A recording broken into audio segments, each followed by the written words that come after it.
Hello friends, welcome back to my YouTube channel Study Media. आज मैं आपके लिए लेकर आई हूँ क्लास 6 सामाजिक जीवन की कार्यपुस्तिका का अध्याय 7, जिसका नाम है विदेशियों के आक्रमण एवं उनका भारतीय संस्कृति में समावेश। पिछली वीडियो में मैंने आपको अध्याय 6 करवाया था। अगर आप मेरे चैनल पर नए हैं और अभी तक आपने मेरे चैनल को सब्सक्राइब नहीं किया है तो प्लीज़ मेरे चैनल को सब्सक्राइब कर लें। मैंने अपने चैनल की प्लेलिस्ट बनाई हुई है, आप जिस भी लेसन को देखना चाहते हैं प्लेलिस्ट में जाके देख सकते हैं। तो चलिए अध्याय 7 शुरू करते हैं। क्रियाकलाप 1, कुषाण शासक कनिष्ठ धर्म सहिष्णु था कैसे? इसका उत्तर है कनिष्ठ ने बौद्ध मत से प्रभावित होकर इसे स्वीकार किया, लेकिन कनिष्ठ की मुद्राओं पर सभी देवी देवताओं के चित्र मिलते हैं जो उसकी धार्मिक उदारता का प्रमाण है। उसके प्रयासों से ही बौद्ध मत मध्य एशिया, चीन, तिब्बत आदि प्रदेशों में फैला। चित्र को देखकर वर्णन करो। यह गरुड़ स्तंभ है। इस स्तंभ को एवटीआल किट्स के राजा के गवर्नर होलियोडोरस ने स्थापित किया था। यह 113 ईसा पूर्व बेसनगर विदेशा में बनाया गया था। इन शब्दों के विषय में आप क्या जानते हैं? त्रिपिटक बौद्धों के 3 विशेष ग्रंथ, हीनयान बुद्ध के मूल सिद्धांतों को मानने वाले, महायान नए विचारों को अपनाने वाले एवं मूर्ति पूजा करने वाले बौद्ध। क्रियाकलाप 2, भारत में शकों के राज्यों के नाम थे। उत्तर पश्चिमी तक्षशिला, पूर्व में मथुरा, पश्चिम में उज्जैन, दक्षिण में नासिक। हिंदू यूनानी शासकों, मिनांडर को बौद्ध धर्म में दीक्षित करने वाले बौद्ध भिक्षु नागसेन था। यह जानकारी कहाँ से मिलती है, वर्णन करें।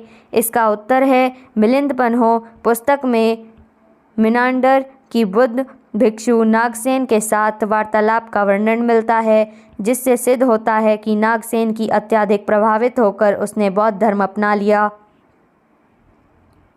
पर्सियों का आधुनिक नाम बताएं, इसके बारे में जानकारी एकत्र करें। इसका उत्तर है ईरान पर्सिया का आधुनिक नाम है। यह देश बहुत लंबा इतिहास संयोजे हुए है। इसे पहले पर्सिया के नाम से जाना जाता था। 20वीं सदी में इसका नाम बदल दिया गया। क्रियाकलाप 3, उचित मिलान करें। जूनागढ़ अभिलेख, रुद्रदामन, भीतरी स्तंभ लेख, रकंदगुप्त, मंदसौर अभिलेख, यशोवर्मन, विष्णुवर्धन, नागसेन, बौद्ध भिक्षु, चतुर्थ बौद्ध संगति, कुंडल वंश, कश्मीर। भारत पर आक्रमण करने वाली विदेशी जातियों का क्रम है।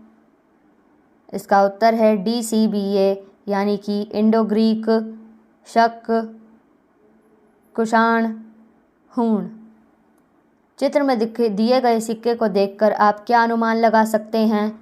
इन सिक्कों से हम यह अनुमान लगा सकते हैं कि इन्हें राजा कैडफिसेस द्वितीय ने बनवाया था। कैडफिसेस कांसे का सिक्का है जिसमें एक तरफ राजा और दूसरी तरफ नंदी के साथ शिव हैं। क्रियाकलाप 5, शब्दों की सहायता से खाली स्थान भरो।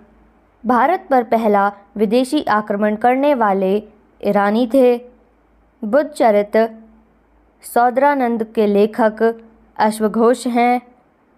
कनिष्क के शासनकाल में गांधार कला का विकास हुआ। नागार्जुन ने शून्यवाद का प्रचार किया।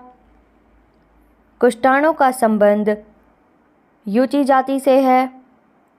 महाविभाष प्राचीन बौद्ध ग्रंथों पर लिखी टीका है। गोंदोफर्निज था। गोंदोफर्निज पार्थिया का शासक था। वह बहुत प्रसिद्ध शासक था। उसने शक और कुषाणों से संघर्ष करके अपना विशाल राज्य स्थापित किया। इसके काल में ईसाई धर्म प्रचार संत थॉमस भारत आया था। मिहिरकुल बौद्ध धर्म का कट्टर शत्रु था। समझाइए। इसका उत्तर है 510 में तोरमान की मृत्यु के बाद उसका पुत्र मिहिरकुल शासक बना। वह बहुत क्रूर था। वह बौद्ध धर्म का कट्टर शत्रु था। उसने बौद्ध विहारों, चैत्यों, मठों को नष्ट करना शुरू करवा दिया। क्रियाकलाप 6। भारत आने वाले विदेशी आक्रमणकारी भारतीय संस्कृति का अभिन्न अंग कैसे बन गए? इसका उत्तर है विदेशी आक्रमणकारियों ने भारत में अपना राज्य स्थापित किए, लेकिन ये भारत से बाहर कब गए इसका कोई प्रमाण नहीं मिलता है। इसका अभिप्राय यह है कि बर्बर विदेशी आक्रमणकारी जातियां भारतीय समाज में ही विलीन हो गईं और भारतीय धर्म संस्कृति के प्रचार प्रसार में लग गईं। किसी देश पर आक्रमण करना कितना युक्ति संगत है, अपने विचार लिखिए। इसका उत्तर है किसी देश पर आक्रमण करना युक्ति संगत नहीं है। प्रत्येक देश को स्वतंत्र रहने का अधिकार प्राप्त है। जब कोई बाहरी देश आक्रमण करता है तो उस देश की जनता प्रभावित होती है, देश पर उसका गहरा प्रभाव पड़ता है। तो यहाँ पे ये वीडियो ख़त्म होती है। अगली वीडियो में मैं आपको अध्याय 8 गुप्त काल विजय एवं राज्य विस्तार करवाऊँगी। ये वीडियो आपको कैसी लगी मुझे कमेंट करके ज़रूर बताएं। वीडियो को लाइक करें, शेयर करें और चैनल को सब्सक्राइब करना ना भूलें। Thank you.